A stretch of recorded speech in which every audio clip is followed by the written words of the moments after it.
controversial, purely political, well researched, accurate and global. Oyagala bya parliament oba council. Yes, state house oba ghetto. Ani ayuga ku ground. Ani bwe babuze. Okimanyi nga Dr. Kiza Besigye aleesa amaanyi. Olwo fadda bafutoli abateeseemu obuvaazi. Oba yo DP eri kuki? Olwo jeema. Bano ba MKCG bo baddawa. Abo bafuna CDF baamala tebabanja. Olwo baba ate bange bali kuki? Abo bo akina kulabisa simanyanga posturing tebabiri bali mu structure building. Naye ate ono ye. Ani oyo oba? Ye ali kuki? Oyo tumuleketa gamwanyiga mangu. Ebe ndabena birindira no ku the political dice ku the alternative TikTok nange teditenje ewamune. Farida bikobere buli wa Sunday sawa 2.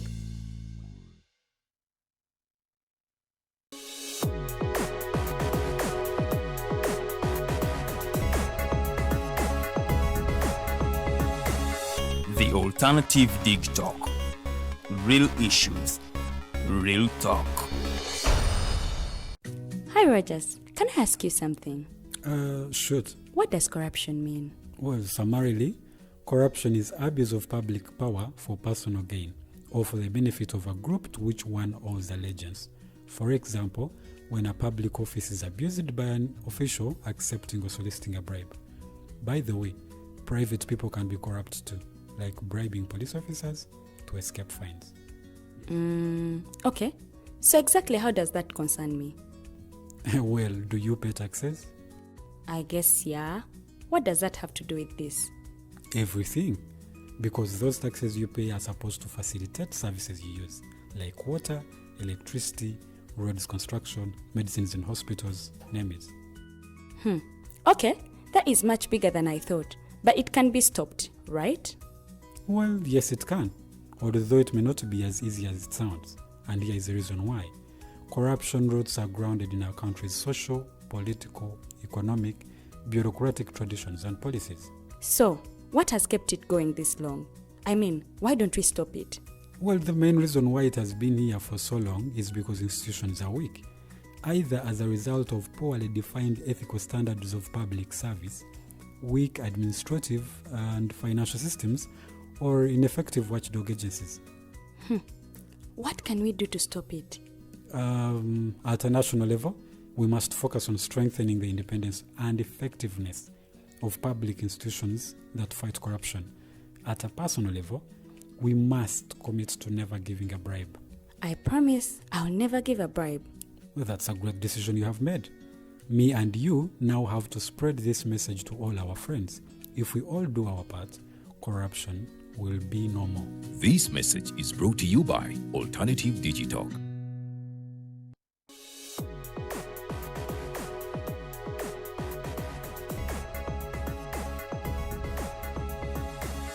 The Alternative Dig Talk. Real issues, real talk.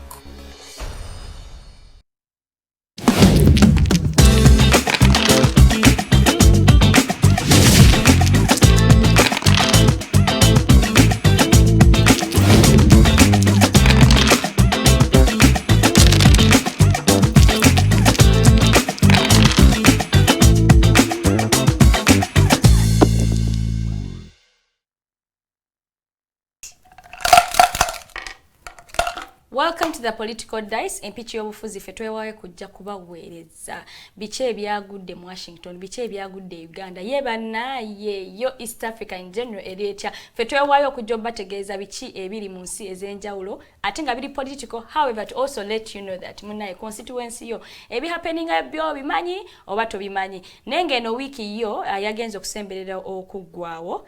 It all started, yes, nga we are mu Uganda twandigamminga tuli kuziika, but then abangezi wenenge jibakyusamu munnaye they were criminating in Uganda. Do they even criminate people? Anyway, I don't know about that, but yes, Shaka Sali was finally laid to rest. That's what we would say. Kwanga evuli ebali dividing zemu elimu lilide wakande ne bali teka ku river, so we would say he was laid to rest finally. And yes, may his soul continue to rest in peace. But yes, I never come alone. I come with my overall menti. kwe bagita overallment byonna byebimu njagala okusookera ddala okulamusaako omukulembeze w'eggwanga erya America Donald Trump abantu nga tebakuli bulungi beekalakaasa ab'ekikago beekalakaasa bawakanya bagambira ddala bakooye kulu ku kigambo kinene ng'obeera otambula ne masiki yafuga eggwanga USA just wamantuusa bubaka abantu bakoowu era batandise okwekalakaasa balaga obutali bumativu ndowooza bakooye n'enfugayo oba obukulembeze bwo omusajja ta respectinga Oval Office agendanga bw'ayagadde agafuka naye njagala okulamusaako omukulembeze wa kuno wempangaalira wensula wenzisiza obuka otegeeza ono tibuhabulwa owaffe President Yoweri Kaguta Museveni tibuhabulwa munnange oli otya olije twakusiima twakwakira netukwatira netukunda muno netukwenda nerage olimi badde ngenda ddukuba njogera bigenda okunyiza abantu mutukumukunda muno ekyo the good thing I'm nabukera, so you guys I'm nabukera, so it is okay with me. Tuba tuyingiddewo ku dice nga tugenda kubanga tukutambuza tukujja America ne tukukomya we Uganda ne tugenda mu constituency yo omubaka w'omulabako ekikumi yakiridde oba teyakiridde yali aliddeko byonna tugenda kubanga tubireeta wano ku dice tuba twatandise tutandika munnaye Farid Gannako gasanyo mfune posture nati bagamba nina kubeera neutral ndi journalist so sigenda kwekubira oba gannako gasanyo oba ngwewa but anyway and no ordinarily someone who say gannako tewewozaako kikubewo ordinarily someone who say gannako because even if it's your relative or not your relative nasaba bail natajifuna chibere chandako because wamwa bera bera gakudaberere family yakale because watu wamwade so gannako yes oba wa government wa government it is sad when you're not granted bail. True. Era twasanyukirako wano bapo akamba nga baba wadde bail nesise na mujidde nga babba sente za feza bawiwo muwiwo muso. But we were happy for you guys. Shagaza gannako nnyo nga omukulu Dr. Kizza Besigye ne munne Obedi Lutale Kamulegea nga bamidwa sajja yakonyemu awo anda maisiru. Sina soma gondi ya 17 pages nga tuwuliriza. Tuliao hopes wezambuka wagambira akagalo kafuirira akagalo cross fingers banna engechi we crossed fingers munono tusiba twasibye ne chi emikonzi obusubi batugamba obujukiro obwo atugamba ngo obusiba oboziza omusango bannange no gamba tikibeera mama agwerabira unfortunately tebwakoze teyagwerabira guys mama teyagwerabira naye kibonerezo tekyabanga kinene nnyo naye ate ebyavudde mu high court wano under the seal of justice Kania Rosette Comfort ye yawa judgment ye kusaba kwa bail okwali kutereddwamu aba lawyers ba Dr. Kizza Besigye ne munne Hajo Obedi Lutale Kamulegea bano nga basaba bayimbulwe batandika okubanga bawozanga bava bweru ate nga waliwo ne record eziraga nti omukulu Dr. Kizza Besigye abaddenga emirundi mingi nnyo nga asibibwa naweebwa bail era nata jumping bail nata kubanga disrespecting amateeka ga kooti so nga waliwo ezo precedent seziba wesachi atera oberango atera ye nazi citing mu judgment ye nagamba given all the presidency ojukira catholic there are such presidents but Dr. Kizza Besigye that he has never disrespected court and he has been obedient naye wabulaga lwapinze judgment yeyo and then he was excited. He was so excited. I would feel the excitement in his voice. Yes. How salabyewo. We omusango gwa Dr. Kizza Besigye okubanga asaba bail gwatwawuliriza bulungi nnyo kusalawo kwa kooti era nga Justice Kanya n'otegeeza nti bail denied. Yagambye nti although waliwo ezo precedents ebiba kakatikako ebiriwo nga balina okuweebwa bail kugezanga bali mu myaka egikuliridde now citing anagamba 168 another 165 yes ne tugambaawo n'agamba ekyokubiri they are law abiding citizens Besigye alina records eziraga nti ta disrespecting kooti n'agamba ekyokusatu omusango gwabwe guli bailable kakati ebyo ndoze bammanjogera byange naye nga ziri ensonga kale zabadde za Justice Kania n'agamba naye olw'ensonga nti bayinza okubuzaabuza okunonyeza kwa abawaaba nga bali ebweru yensonga lwaki nsazeewo bakole ki basigale munda ekyokubiri bali ku musango munene nnyo nenze njagala okutegeeza nti Dr. Kiza Besigye abadde nga ku misango eminene ng'era aweebwa ki bail n'awoleza wabweru katulabe ebyabadde mu kooti.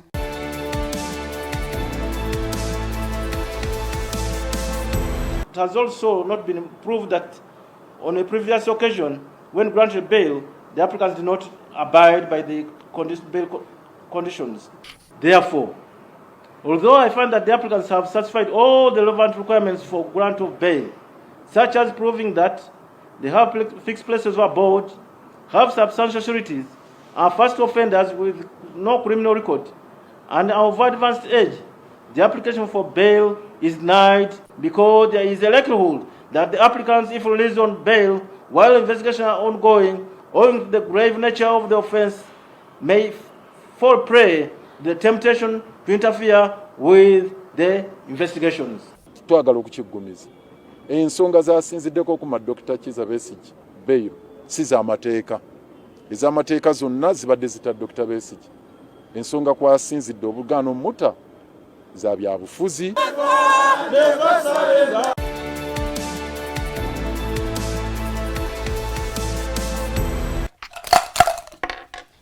Farida mukulikeyo mu kooti twabaddeyo nga tuyimba we shall never Muhozi will die someday. Banaye erinnya nteseewo lyeryo kale ennyimba sizange so will die someday. Ojja kundeka mu nsonga zino gwe erinnya tewali liwulidde ojja okiso ensonga ozindekamu naye yakubategeeza okufa si kulungi. Ningamba abantu ababadde basomolayo omutabanyi wa president ye yasiba dokita yibi ya tweet ze yakolanga he played a part or something. Look into the cameras and say those things really. Men were so brutal, so people right should also feel otherwise about him. Njagala okwebaza legal team ya the duo ya Dr. Kiza Besigye ne Haji Obedi Lutale Kamlegea. You have done a great job. Era batusuubiza ntino bagenda kubanga ate batunuulira ekiddako. The next move is to appeal ensalawo ya Justice Kania Rosette Comfort. So bano anytime tubalabanga bagenze mu court of appeal tulabanga ate bawakanya ensalawo eno. Naye nga njagala okutegeeza nti okubanga okuŋŋaanya abalamuzi court of appeal okuwulira omusango gwe it might take time. Tuyinza okubanga okutuyinza okuddamu okulaba okuwulira kwa bail application ya Dr. Kiza Besigye ne Haji Obedi Lutale Kamlegea mu gw'omukaaga oba mu gw'omusanvu awo. Nanti mbuno legal team erina okubeerako abalamuzi basatu bataano oba musanvu. Which is quite hard. Kati okubafuna abo ate nga nadda mbadde ngenda kwogera ebintu. Yogera bujjewo obutono nnyo Farida bujjewo aha. Njaga kulamusaako Honorable Kantuntu. Oyo no yali muligo wali eri ku parliament ngagamba nti lwaki omuntu wali baddenga asabye bail ate n'omuzaayo mu komera n'amala omwezi mulamba ng'alinze ensalawo kyekinenyenye nti baakoze Dr. Kiza Besigye ate ng'okimanyi bulungi nti ogenda gimuma kale muwe wiiki emu akomewo omugambe bail not granted tugendera awo nene mututeeka ku tension banaffe tuli balwadde ba mitima. Musajja yasomye nnyo judgment. Ningamba banayi tuliba can't use justice said there far. Bail granted or not granted. Write all those 17 pages. But the good news he had to cite all the grounds. Grounds eziraga nti abakulu bano basa n'okuweebwa bail. Yabadde nazo. N'aba ne ground emu bweti. eraga nti abakulu bano tebalina kuweebwa bailo gye yayimiriddeko n'agamba bailo denied kyokka nga yabadde ne grounds nga 7 eziraga nti balina okuweebwa bailo ne ŋŋamba teyasoma nti bw'osanga ng'ekintu nti kirina ekirungi n'ekibi oyimiriranga ku kirungi bwe kibeeranga ng'ekirungi kye kisinga obunene. Chobalaba ye kanso Elias Lukwago yagambye we have won the law yagambye legally we have won, it is only politically where we have politically. So the says that a political bit yokaje ba consider. Since when did we start playing politics in justice system? Nanga when the commission justice kani yankula musiza konkotomeddeko naye owulira otya ng'omuntu amaze ennaku 150 mukomera nga wamumye bail only on one ground. He is going to interfere with the investigations of which you do not have a precedent set. Nti we bamuwa bail n'agenda na interfering in investigations. But someone will say interfering with the Bujulizi could be also an important point. Because if I want to investigate a crime, Justice Kanya telling us, Mbuno Dr. Best Jebana Mutane Obedi Lutale, Bagenda Gende Kenya, Nanti Jebadize Misango, Bagende Gurisi. I think a passport to take a passport by no zile kane national IDs. Katu gambembo bali, Jebali bawadde choja mumiro ne baziba. I was informed that in any case court of appeal na yongere meredwe ngeruddewo yes wangeruddewo the only option that Dr. is to serve the 6 months baba we mandatory bail nga tekutaddeko bukwako ngate kakati ku president eno wet ne wet kusinzira ku grounds bweziti singa batambulidde kweyo ground tumusuubira kumulabako ddi. I for one, I would just wish Doctor all the best. Fire menya by the way. Fire munange tekoleka. Kale sister ko fire jude ne nastura ko fire yo muntu naye ne menyange ya. Fire tekoleka naye nze njagala okubanga nkuba omulanga nga nva kwene ensonga. Nti malayika ke kubalamuzi bonna. Bajjukire nti omulimu gwe bakola tegulimu bya bufuzi. Wabula mulimu gwa kusavinga bana Uganda regardless of their political affiliations without being threatened, intimidated or used.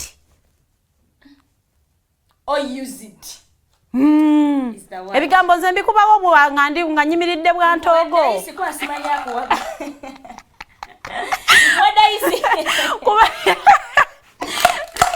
Kaya kubategeeza nti nze bannaye taata wange tali mu bya bufuzi temunsiba tajja kunjijayo.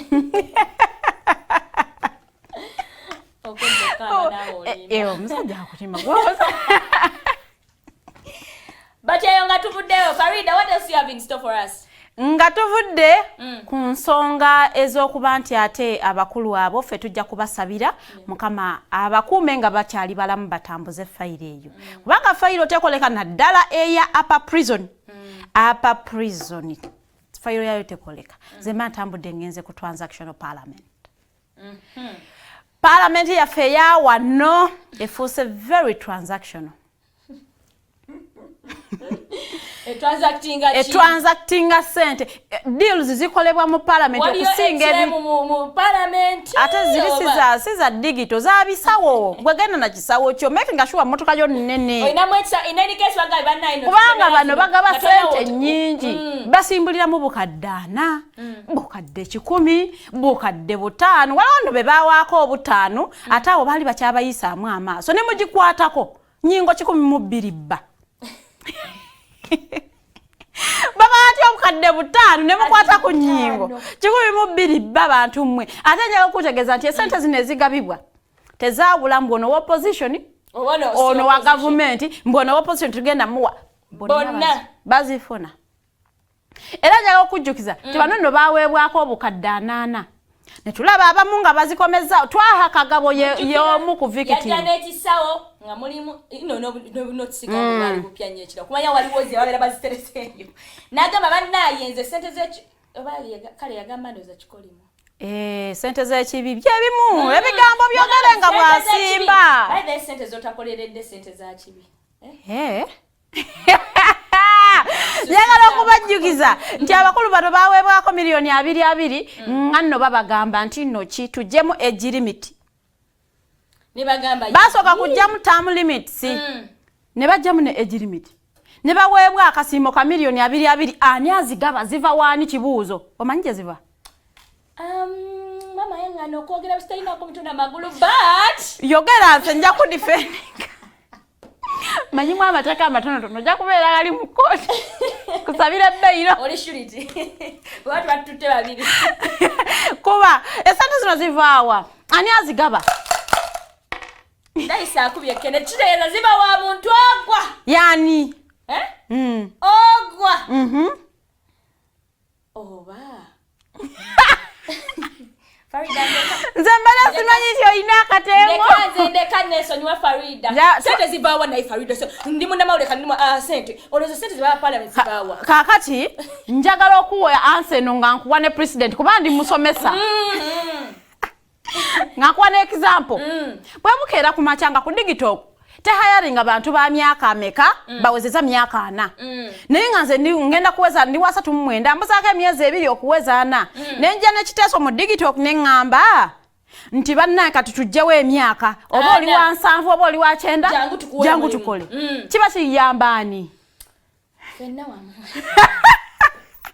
ero kyali n'akatengo kale eyo nno ensonga bannange ezo no tubatandise kutumira ku mukulembeze waffe gwanga tumwa waliwo omukulembeze omwe yankubye ununu nangamba nti esente zasookera ddala okujja mu parliament yali Chinese investor eyali ayagadde okujja mbuno ba parliamentarians baali baakimulatinze nnyama abanja songa investors ebayamba he wanted to buy off the loans of the MPs mbuka kati ensonga eno ne bagitwala ewa president president n'agamba nti mu Lunyankole hannange nze singa mbaka statement ko Lunyankole obuzibu njogedde nnyo ne kage adida ka translate nze kagambe mu Luganda go kakyuse mu Lunyankole kugambye Luganda kati noreba otakakuliza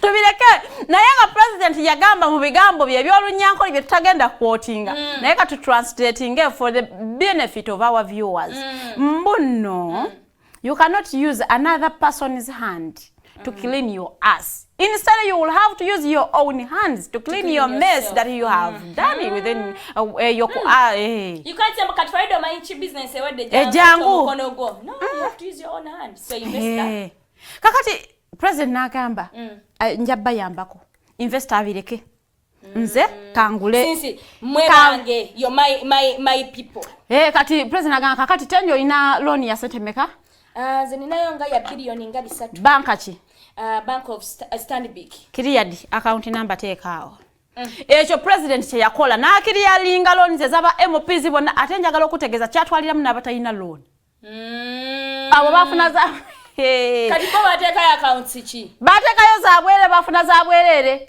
okwo kwali kugaba okuva kwa Mr President okyabuuza ani agabe sente what a generous person you are you still asking who is giving out money you are very generous esente zasookera da by the way zajja mu circulation mwaka gwa 2011 nga tugenda mu kalulu mbagamba nti esente zino zitera okujja nga tuyingira kalulu kudaya beyond intention.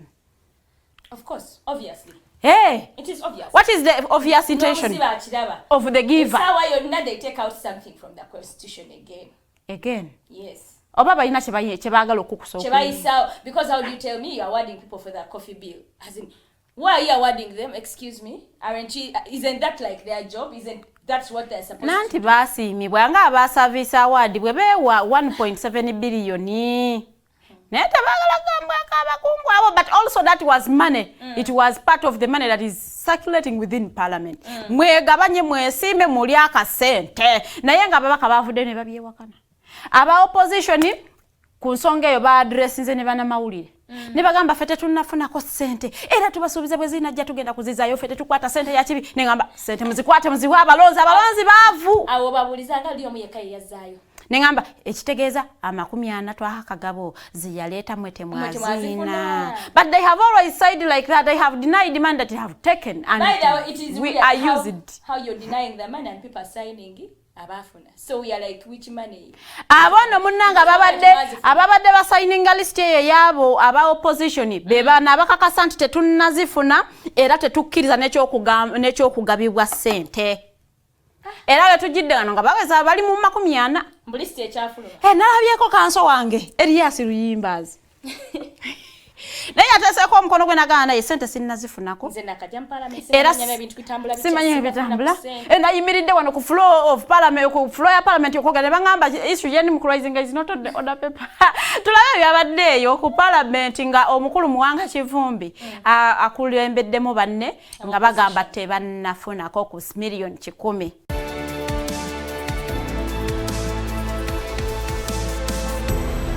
Tuwage nti bano be basobodde okuvaayo ne bateekako emikono nga bazeeganye sente z'ekibi eza sitaane tebaazitutte.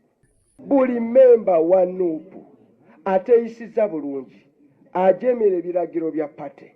Njogera ku bya nuupu kwaliwo ab'ebibiina ebirala.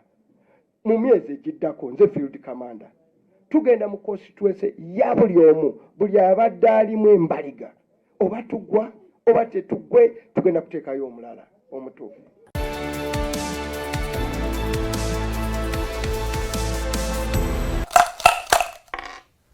Bannange ababaka baffe mwefudde ekirala. Nenjagala okutumirako ku mubaka wange. Aluwa. Semujunganda wama sente wazifunye. Wama 40 wagafuna. Yengo osirise. Wama 5,000,000 oze bawa mbuno mukwateko ku nyingo 12 wazifuna. Wama 2,000,000 wazifuna eza age limit remove. Yazifunako. Naye wali agambye what is the motive? Yes, sente zino okugabwa kubanga we have identified who is the giver. Oba temunnategera agaba sente zino banaye saga asomesa abaana nga tetutambulira ku pesi ye. Nga tetutambulira ku pesi yemu. Nze bwala bafaida nga nkule wafe mabangi yangamba nga so many people are in our lives and they are users.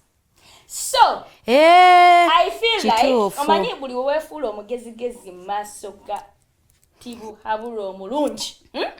Nga kuya because he's a very smart man. He's very smart. I agree with you. I think katuwana alabanga bano kati. Kamba kozese webati so that your name can be spelled. Mbaje mu trust mu balonzi. Wononyeza akalwa omulozi ngamba agwalya ne sente walya milioni 10 kwa ka milioni 10. Might trend up like next year. Yes, because that is money that we no way bitano bamongedde 10 kati ali ku lukaga. Otegedde. So omulozi ngamba nedda baba Farida twakwagala nedda gwe kati gwe baku corrupting ekyasobola kulonda. We shall not be surprised singa a third of that parliament tebakomawo. Thank you very much. Atoli mugezi. Nze bwefa bwatu tyone tubihabulwa. Tubibala. Naye nga abalonzi njagala okubakubiriza. Muteeke ku babaka bammwe amaso amogi. Mubateekeko akazito. Mubateekeko akazito mubabuuze bye babakoledde. Kakati okugezanga. Oli mu Kampala mpozi. Who is the woman MP? Mayiba gamba abaradde tomumanyi nze kankuleke mumanyi bambi mukwate mpola abaradde inabba kwa kale kujira omukwatirira ngo okyamu kulamusizako omukulu woman MP Kaso Shami Malende yango omwogero omutya sala zokka kubeera ngo suuka ngo da engulu munayo terere bulungi tukusabira sala zokka wale betweet yesterday nyazi assalamu alaikum amazana mukubanza katika kweleza zakankubulire taking on from that wamba kusabira kuona inze ne Farida tukusabira kuona bwobanga ogulawo olutalo togulanga lutalo ne Reita someone who is known on like nga ya afuna oyesanyu mukuwandiika those people will write about everything ekigenda maaso mu bulamu bwo everything kakati abamu bagamba mbo Stella Nyanzi akyayina mu kalinti omukazi yamukuba akalulu so what do we expect of an opponent when is to criticize by that was very shocked is to criticize because I mean she was her opponent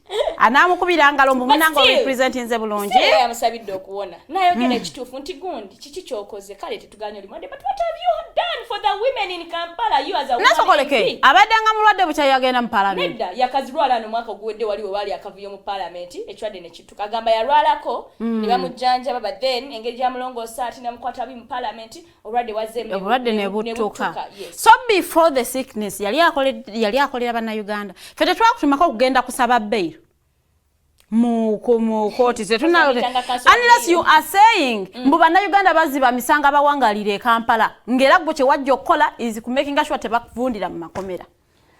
I remember being on set one time when I was on the camera, and our dear woman MP confessed and said, even when I win, but Kyagulanyi does not go through as the president, I will not serve. I will not take that seat. I will not be swear the MP of Kampala. I will just not take that position.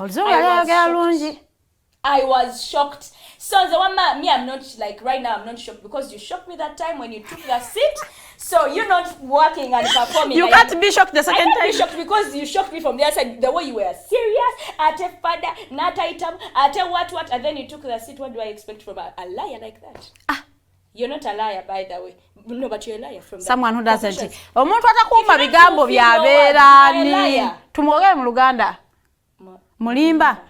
Obera mulimba. Because I watched you with my 2 eyes. I literally panned the camera in you. Wamma Honorable Shamim Malende tukwagaliza quick recovery okomewo kale buno obwezi obubulayo buno obeereko nekyokola mu constituency mu district ya Kampala bakyala bookiikiridde abakyala nga bafunye ebizibu muli nebbanga lyobaddewo nga woman wa Kampala notakolako kintu kyonna ffe tukulaba mu court ezabafuutu bigere ate nga you are not asking for bail, you are there holding a lot of files and addressing journalists. Did we send you to do that?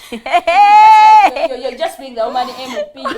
Nope, because why we have not felt you for a time on nope. We have not felt we never said you to do that as the people abawangalire Kampala, but we wish you a quick recovery anyways. Twagala bakulembeze bafenga balwadde, and when you come back may you please pass. But say tujja kubanga tukondeminga abantu aba handling obubi Honorable Shamim Malende ku nsonga eyo olunaku ki abantu nanti banayuganda tutera nnyo okwerabira mujjukira Honorable wammwe omulungi gwe mwagala ennyo Zake Butebi gwe balwanira entebe ebalwanira entebe wali mu parliament olunaku olwe twogerako nti abasirikale bahandolinga bubi Honorable Shamim Malende kyekimuletedde okubanga akyali mulwadde paka essaawa ne batusa obulwadde naddala enkinde ezo tezitera kuba tezaagala muntu okukubakuba n'okusuukunda. And also would encourage you to be mindful how you handle ladies because there are so many complications that we don't even show. Abantu bajja kujja babagambe birwadde byabwe mujja kutusa ebirwadde ebyali byawonedda. So ekyo kintu kigendera ddala eri bakuuma ddembe. If it comes to a woman tuba handling with care because babeera n'ebirwadde byabwe bye tuba tetumanyi fenga ababeera mu public. Kakati awo tuba tutambudde tebatuwadde footage ya Shamim ng'atuuka e Nairobi. Tewade tujja kumukolera ddala bubi bamutuwe.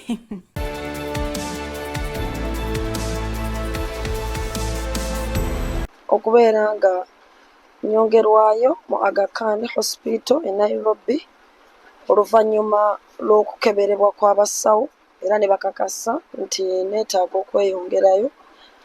Ekisingira ddala okuntawaanya kwe kuba nti nnumizibwa munda muno oluvannyuma lw'okuba nti nali nakubibwa ku palamenti ng'etteeka ly'emmwanyi liyisibwa ate nga jjukira n'emabegako nali ngenzeko ku operation ne bansala ku Aga Khan.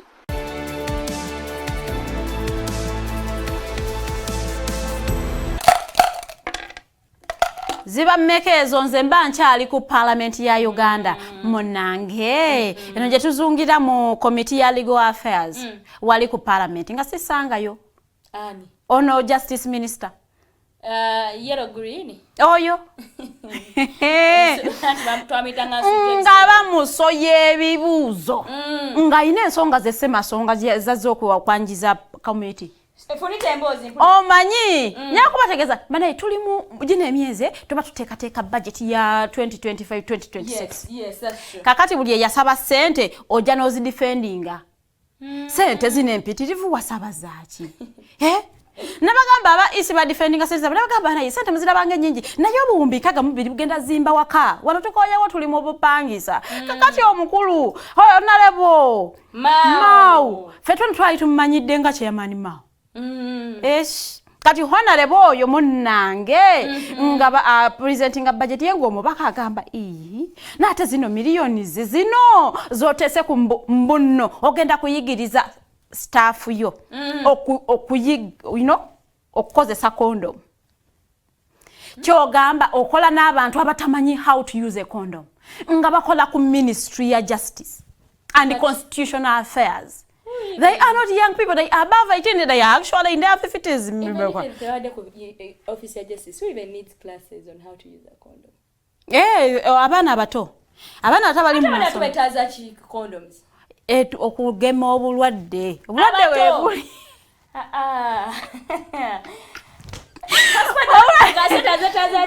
Kuyigiriza abakozi ba Ministry ya Justice and Constitutional Affairs how to use a condom. No wonder Uganda zabo. Funite mbozi. Sena bagamba Uganda oseka bwokaba ensonga ziba zinyiza naye zeewunyisa ne zikusesa. Kakati Honorable Minister Nobert Mao yabadde mu budget ye. In fact teyabadde. Yatesemu ate n'aki defending by the way. He wasn't even feeling shy about it. Nagamba gwa ku parliament temuyina yo kondomozi mu biggo. Mu biggo bya mujemula. Sikugula condoms kubera one kubayigiriza on how to okay we have provided them but we need to teach them on how to use them. Nagamba omukulembeze w'eggwanga lino lye tuwangalira abadde musaale nnyo mu kulwanyisa akawuka kaleeta mu Kenya. Njagala kubanga muyambako ne ngamba lwaki akozesa abantu abatamanyi even that smallest thing. Nga bali ku Ministry ya Justice. How will you when you don't know that smallest thing? That smallest thing. Kakati ekyono kibeera ki gaba malya ga nsimbi zenja sayagala kulowooza mbu Honorable Minister ayina abakozi kale bw'obanga ku percentage y'abakozi b'oyina kyemmanyi 60% of them are married. Why do they need a condom? And why do they have to learn? The husband may walk and they need they don't use family planning method. Family planning nanti bagigwana mbwe ekola bulungi nyo teyina side effects. Bannange agomalya ga nsimbi. But is that the Nobert Mao we used to know? No, but now dalinga chibandisa obuteri antama alinga teyeri antama. Nga wa manyi. Nga tanda fuka kale wa yellow. Nga chali green. Kati wa yellow completely and also. Kati he still says it's green. So we shall assume that since munda bera yo yellow ate mukwafu nnyo munda that the green ali wagwa bwenu. Omanyeze nsuju zoli anzina kakuta katono. So kati yeyo. Nobert Mao. Bannaye ebintu ebyo si birungi. Nadala from a Honorable Minister.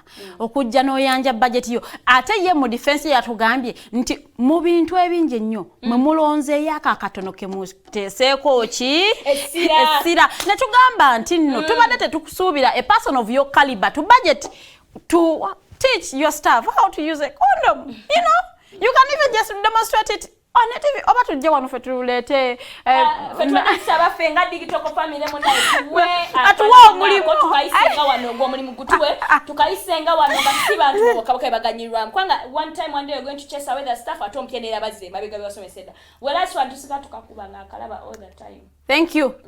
Tusoke tulabe byabadde mu legal committee tukomewo.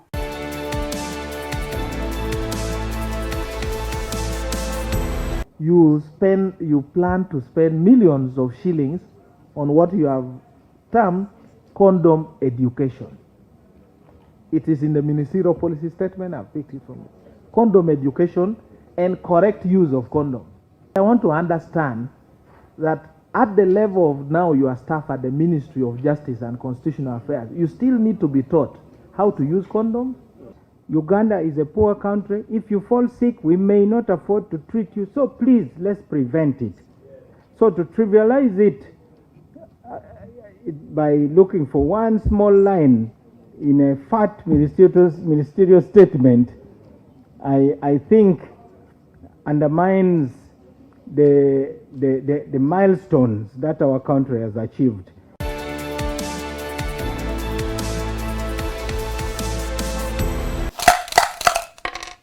Eyo nno ekuba mautecha. Yali ano natusuubizanga bwagenda okuleta electoral reforms ate ye omu n'atutegeeza nti banangize babinjijako ne babiwa ku lwisi bali omunsi. Ate aba akyali ku ebyo alaga nti bannanga obupiira kikulu nnyo staff yange balina okuyiga okukozesa obupiira. Omukulu Honorable Mukasambidde, the one with the biggest and hardest English. omuvandimwe namuwandiikira ebbaluwa namutayika emutegeeza nti baagala kuva mu ekyo kye bayita agreement manya NRM and DP tukkiriza tugenda kukolera wamu ku nsonga zino namulaga nti feera twatandise activities eziraga nti tugenda mu kaluwa tugenda kuleta presidential candidate omulala ataligwe ebyo simanyi oba yabyongeddeko onoonya okunkubisa yasemba okujja onoonya okunkubisa emikono engazadde emiko ku political days wano abasajja bajja tukimaano bannange njagala okubategeeza mbidde n'amutegeeza nti mukama waffe gwoba okyali interested n'okubanga mu nkolagano eno ffe ng'ekibiina kya DP Democratic Party egumire kabonero nkumbi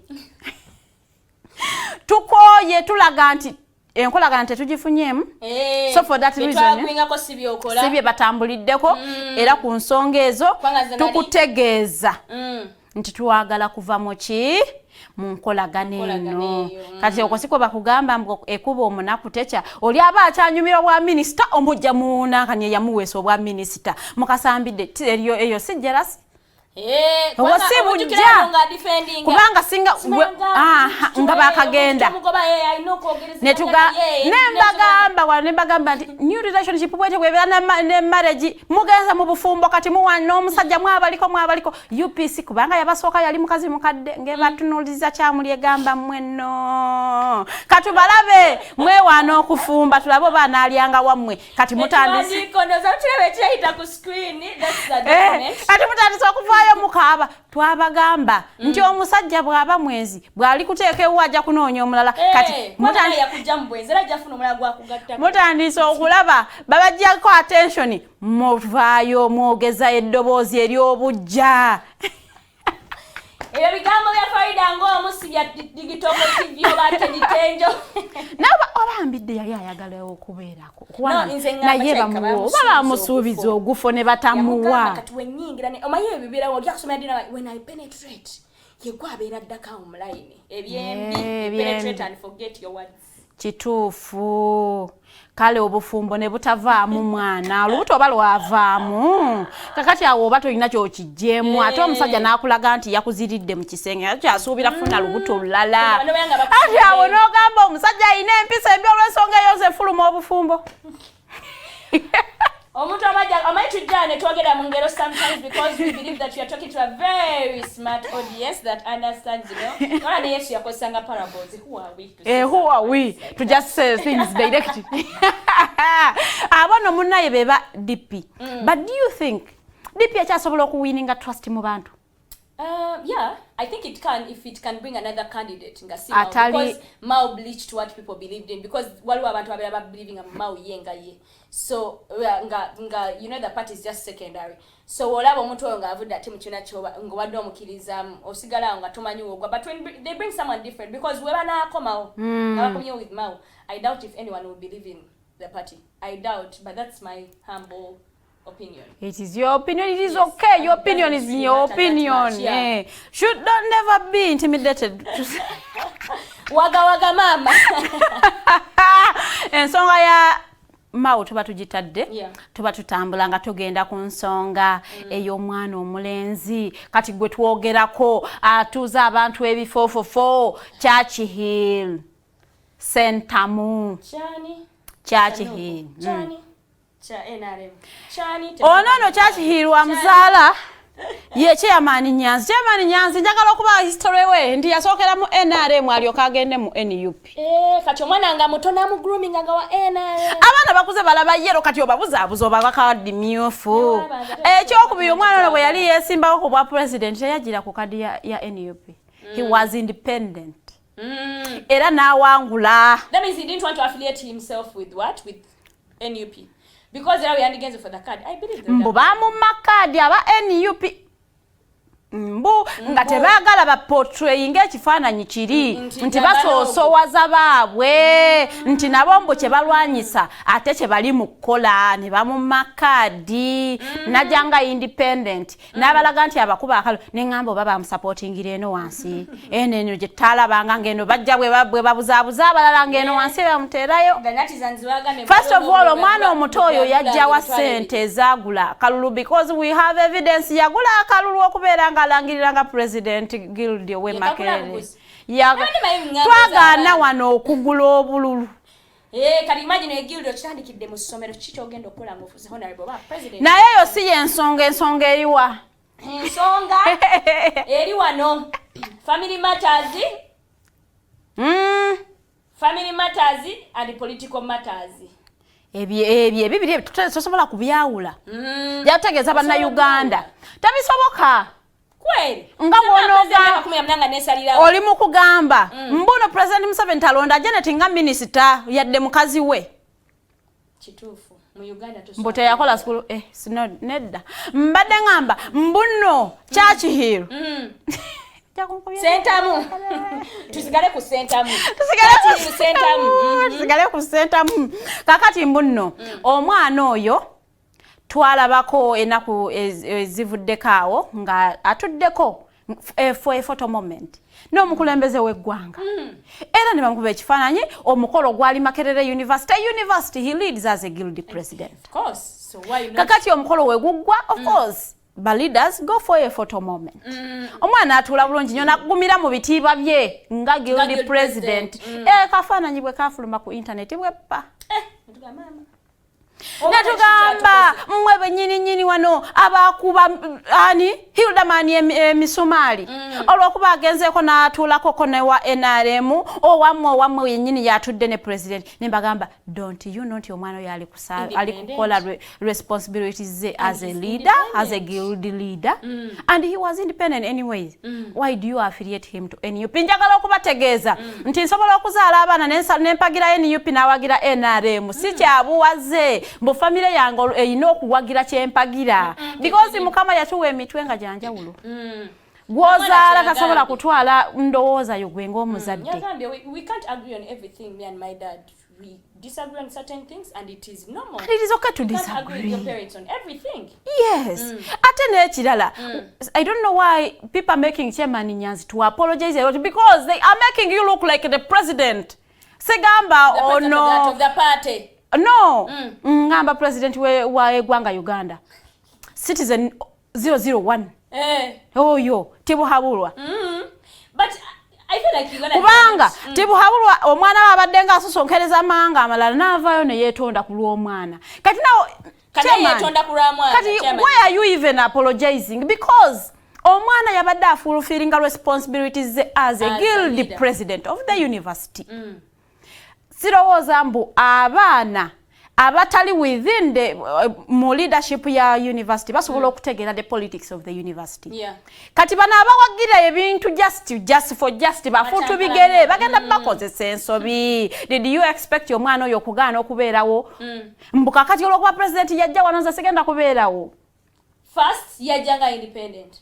Second, he's a guild president of the university. So tell me if the university... Thirdly, his campaign was heavily funded. Unless you move on and mugamba tatwamuwako yadde ekikumi, so now we can know where the money came from because we have someone who is giving money.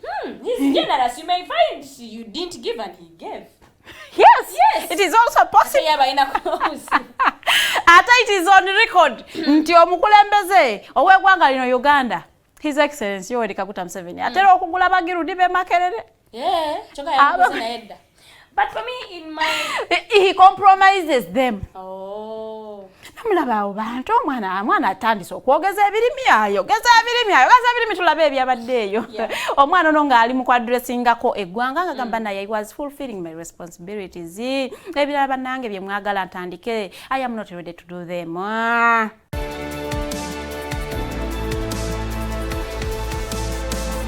Nsaba bana Uganda ne bana mawulire bakkirize neme kubako kyenjogera kubikwatagana n'ekitange kubanga obwo buyinza sinza buyina eri bana Uganda nyongero bakutira mumanye nti mulina okukkiriziganya naabo bwe mutalina ndowooza yeemu kubanga mwenna mubeera mu environment yeemu.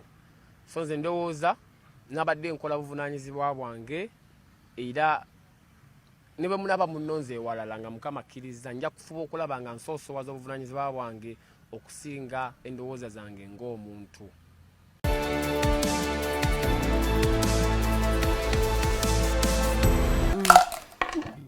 Wamma Chachi Nzendi nawe, thank you so much for saying you're not going to answer your dad on media. You're so mature, by the way. So you have a fun already with me because why put family matters on social media? Instead, never zakuza urachi nyanzi wabadde. Ovayo okogera ku social media. Yito omwana we waka. The pressure was getting worse. You know why? They built their politics on social media. They don't have politics away from social media, so they have to answer to every Tom, Dick and Harry. Nze ensonga mbanji. Naye nga bwe guli nze nabagamba nti mu kuzimba eggwanga tugenda kutunuulira buli nsonda y'ebyobufuzi. Kati olunaku lwaleero tubaleetedde ba MP bamwaba babiri abaludde mu paalamenti ya Uganda. Bano bakyala bali ku kifo ekya affirmative action. Do you make affirmative action okubeera ng'ekyali relevant ng'ebifo mubyeremezaako kuba asooka? Woman MP Kamuli. Oyo waffe mama alitwala Rebecca Kadaga. Akobye nti benze tindi kuva ku ntebe nze ndi kubeerako wewe ekisanja. Mbuza abantu abeka muli bakanenda n'olw'ensonga eyo. Mama wawe ate wewe. Mbwate bandeta na mama ataka sabata babanga bakantamu obwesige. Nze nganjanga mbakulembera njagala okubuuza Madam Honorable. Ekisanja kino nga bwe kitambudde otudde emirundi emeka mu parliament. Era abantu beka muli obateesezza ki? Ensonga ezo ziddemu ze sikulabangako ku floor ya parliament ngo raising any issue of national importance. Asatu mwetano. Bweddu mu parliament asatu mweji. Ngochikirira abantu beka muli. Abaweze emyaka 4, right? Abaweze 4. Ng'ekibiina kye kyawagira. While we are here hearing the junta removing a dictator, yeremeza muntebe, what MPs.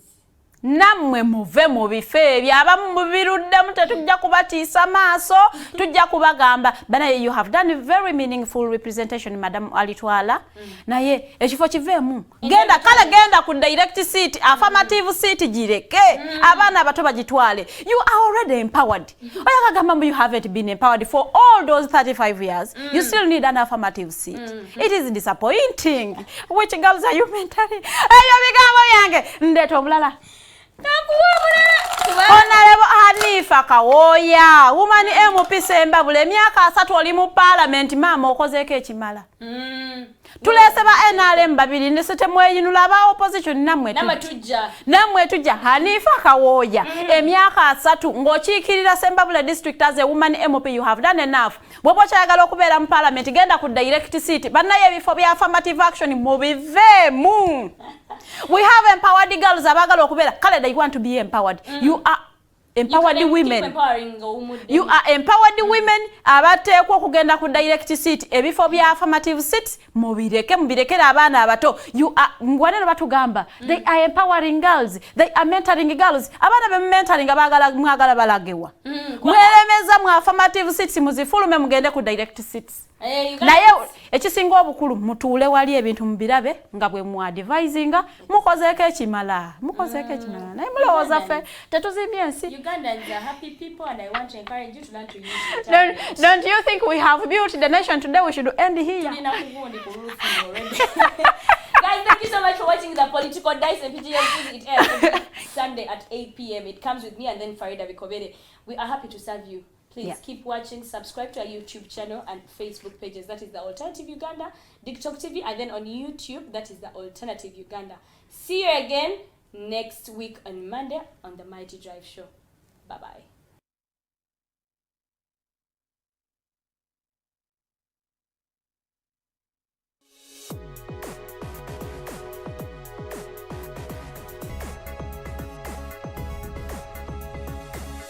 The Alternative Dig Talk. Real issues, real talk.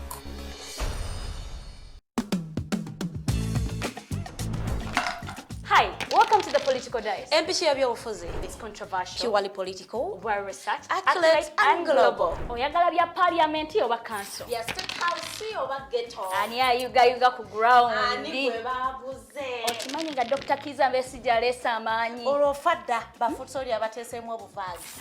Oba yo DP eri kuki? Olwojema. Bano ba MKCG bo baddawa. Abo bafuna CDF baamala tebabanja. Olwo baba ate bange bali kuki? Abo bo akina kulabisa simayanga posturing tebabiri bali mu structure building. Naye ate ono ye. Ani oyo oba? Ye ali kuki? Oyo tumuleketa gamu afanyiga mawu. Ebe na birindira no ku the political dice ku the alternative TikTok nange Teddy Tenjo ewamune. Farida Bikobere buli wa Sunday esawa 2.